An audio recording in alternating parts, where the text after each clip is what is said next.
2023-এর TET যারা pass করেছো তাদেরকে জানাই হার্দিক অভিনন্দন। সত্যি 2023-এর কোশ্চেন পেপার সত্যি কিন্তু খুব কঠিন ছিল, আর এই কঠিন কোশ্চেন পেপারের মধ্যে যারা পাস করেছো তারা খুব ভালো, মানে তাদেরকে ধন্যবাদ জানানো দরকার। তো এবার আসি আসল আলোচনায়। কালকে রেজাল্ট পাবলিশ করার সঙ্গে সঙ্গে একটা নোটিশ ফাইনাল বা যেটা জানা যাচ্ছে যে প্রাথমিকের নিয়োগের জন্য 13,400 প্লাস ভ্যাকেন্সি আসছে।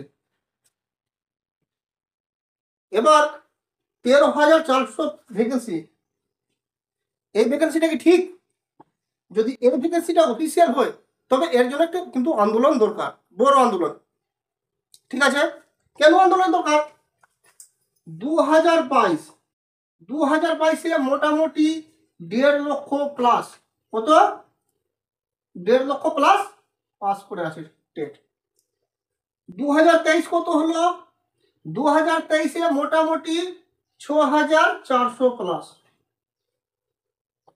তার সঙ্গে আছে 2014 টেট প্রার্থী পাস করা, তার সঙ্গে আছে 2012 টেট পাসরা। ঠিক আছে, হ্যালো। তো এতটা পাস করেছে, যেখানে এখানে একটু কমবে। কেন কমবে? যে যখন 2022-এর টেট পরীক্ষা ছিল সেখানে ডিএড এর সঙ্গে সঙ্গে যাদের বিএড করা ছিল তারা কিন্তু পরীক্ষাতে বসছিল, অর্থাৎ নোটিফিকেশন লেখাই ছিল যে বিএডরা যোগ্য। পরে থেকে সুপ্রিম কোর্টের অর্ডার আছে যে না, বিএডরা কিন্তু আর ইন্টারভিউ প্রসেসে যোগ দিতে পারবে না। তো যাই হোক, কিছুজন ডিএড করেছে, পরে থেকে কিছুজন করেনি, তো এখানে কিছুটা বাদ যাবে। যাই হোক, এখানে কতটা বাদ যাবে হিসেব করে দেখলে কিন্তু ভ্যাকেন্সি অনেক কম। তো এর জন্য কিন্তু দরকার একটা বড় আন্দোলন। যাই হোক, এইটা হলো 1 নম্বর পার্ট। 2 নম্বর পার্ট হচ্ছে যদি এইটা ভ্যাকেন্সি থাকে, যদি এইটাই ভ্যাকেন্সি থাকে তবে এর জন্য ইন্টারভিউয়ের জন্য মার্কস কিভাবে ক্যালকুলেট হবে বা কত স্কোর সেভ থাকতে পারে, হলো, বা কত একাডেমিক আপনার আসছে, আপনি চান্স পাবেন কিনা শেষ পর্যন্ত সেটা দেবে। আচ্ছা, মার্কস কিভাবে ডিস্ট্রিবিউট এবং ক্যালকুলেট হবে সেটা একটা প্রথমে আলোচনা করে দেখে নিন। এমপি অর্থাৎ মাধ্যমিকের ওয়েটেজ কত থাকছে? 5 নম্বর। ঠিক আছে, এইচএস এর মার্কস কত থাকছে বা ওয়েটেজ কত থাকছে? 10 নম্বর। ঠিক আছে,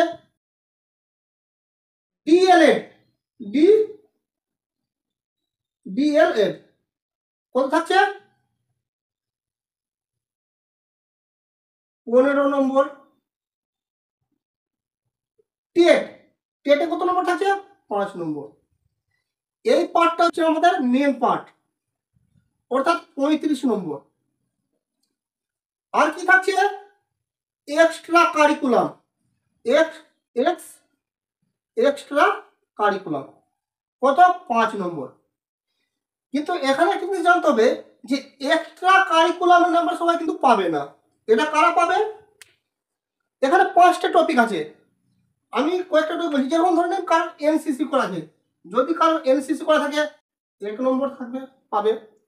এনসিসির সঙ্গে সঙ্গে যদি কারো আর্ট করা থাকে, আর্ট এবং লিটারেচার থেকে 1 নম্বর পাবে। কারো যদি মিউজিকের সার্টিফিকেট থাকে বা মিউজিক ফিল্ড থেকে থাকে 1 নম্বর পাবে। এর মধ্যে 5টা পয়েন্ট আছে, 5টা পয়েন্টের মধ্যে যদি কারো 5টাই থাকে তো 5 নম্বর, যদি কারো একটা থাকে 1 নম্বর পাবে। ঠিক আছে, তো এই নম্বরটা সবাই পাবে না, খুব কম, না বললেই চলে। কি না বললেই চলে, তো এই নম্বরটা আমি বাদ দিয়ে রাখছি। এর নম্বর সবাই পাবে না, মানে ধরেন 9 মতো, খুব কম হলো। তার সঙ্গে কি থাকছে? যেটা হচ্ছে ভাইভা বা ইন্টারভিউ। কত নম্বরের হবে? 5 নম্বর। ঠিক আছে, আর কি হবে? সঙ্গে থাকছে টিচিং এক্সপিরিয়েন্স প্লাস ডেমো, এটা জন্য 5 নম্বর। আচ্ছা, টিচিং এক্সপিরিয়েন্স আর ডেমো দুটো মিলে 5 নম্বর। ঠিক, দুটো মিলে 5 নম্বর। টিচিং এক্সপিরিয়েন্স কারা পাবে? যারা প্যারা টিচার আছে তারা টিচিং এক্সপিরিয়েন্স পাবে। এবার ইয়ার হিসাব আছে। এবার ডেমো ডেমো যদি আপনি ভালো করে দেখাতে পারেন তো আপনি ভালো নম্বর পাবেন, অর্থাৎ এখানে 5। এখানে জেনারেল ক্যান্ডিডেটরা 2 3 পাবে, 2 3 পাবে। ঠিক আছে, কেউ যদি প্যারা টিচার থাকে বা এক্সপিরিয়েন্স টিচার থাকে এখানে সে 5-এ 5 পেয়ে যাবে। ঠিক আছে, যেহেতু প্যারা টিচারের এক্সপিরিয়েন্স আছে, এক্সপিরিয়েন্স জন্য ওর পাবে, প্লাস ডেমো কিন্তু ওরা ভালো করে বোঝাতে পারবে, যেহেতু ওদের পড়ানোর অভিজ্ঞতা আছে। ঠিক আছে, তো কি হলো এখানে ওইটা কত হলো 10, অর্থাৎ এখানে 35 আর এখানে 10, এই 45-এর মধ্যে আপনাদের নম্বর কত আছে সেটা হচ্ছে মেন। 45-এর মধ্যে এখন 35 নম্বর আপনি কাউন্ট করতে পারবেন। এখন 35-এর মধ্যে আপনার কত আসছে এটা এখন আপনি নিজে কাউন্ট করতে পারবেন। আর 10 নম্বর ইন্টারভিউর সময়। এবার ইন্টারভিউ মিনিমাম কত নম্বর পাওয়া যায় এবং কত আসতে পারে সেটাও বলবো। তো এবার মার্কস কিভাবে ক্যালকুলেট করবেন, আপনার নম্বর কত আসে সেটা একটু হালকা করে বলে দিই। আচ্ছা, ধরে মাধ্যমিকে কোনো ক্যান্ডিডেট 100% মার্কস পেল 100% মানে যদি 700-র পরীক্ষা হয় আর 700-র মধ্যে যদি সে 700 পায় তবে তাকে 5 দেওয়া হবে। ঠিক আছে, 700-র মধ্যে যদি কেউ 500 পায় সে কত নম্বর পাবে দেখি, কত নম্বর পাবে? 700 যদি পায় তাহলে কত দেওয়া হবে? 5 নম্বর। 500 যদি পায় কত নম্বর পাবে, এভাবে কিন্তু ক্যালকুলেট করবেন। কেটে দিলাম, 5 5 25, 25-কে 7 দিয়ে ভাগ করবো, যেটা আসবে সেটা নম্বর পাবে। 7 3 21 হলো, 5 হলো 4, 10 দিয়ে 0, 7 5 35 হলো, বাঁচলো 5, 7 7 3.57, এইটা নাম্বার সে পাবে। যদি কেউ 400 পায়, মাধ্যমিক এইচএস নিয়ে একটু বলে দিই, এটা ক্যালকুলেট করতে বার করতে বলছি। এইচএস এ ধরে নিলাম 500-র মধ্যে কেউ পেল 300, আর যদি 500 কেউ পায় 500-র মধ্যে তাকে দোষ দেওয়া হবে। অর্থাৎ যদি 100% ধরো 500-র মধ্যে যদি 500 পায় তবে তাকে দোষ দেওয়া হবে। কেউ যদি 500-র মধ্যে 300 পেল, মানে আপনি যত নম্বরটা পাবেন নিচে 500 লিখবেন, মোট নম্বর যত নম্বর পরীক্ষা ছিল, আর আপনি যে নম্বর পেয়েছিলেন সেই নম্বরটা উপরে লিখবেন, 300 নম্বর 300 লিখে দিলাম উপরে। এবার এইচএস জন্য কোথায় 10 নম্বর, 10 লিখে দিলাম,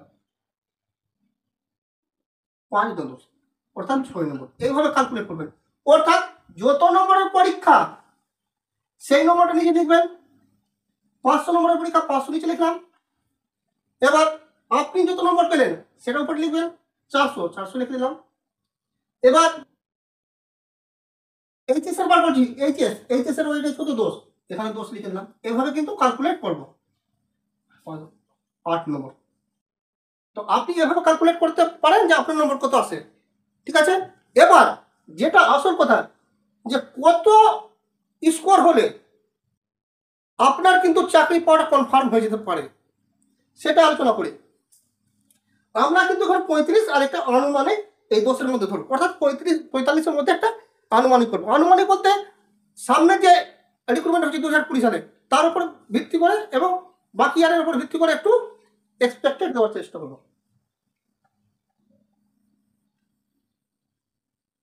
মনে করি যে আপনি মাধ্যমিকে পেয়েছেন 65%, কত? 65। আপনি একাডেমিক কত পাচ্ছেন? 3.25। ঠিক আছে, এইচএসে আপনি পেয়েছেন 65, একটা আনুমানিক ধরি আপনার স্কোর কত আছে? 6.50। ডিএলএডে ধরি আপনি পেয়েছেন 80%, মার্কস কত আছে? 12।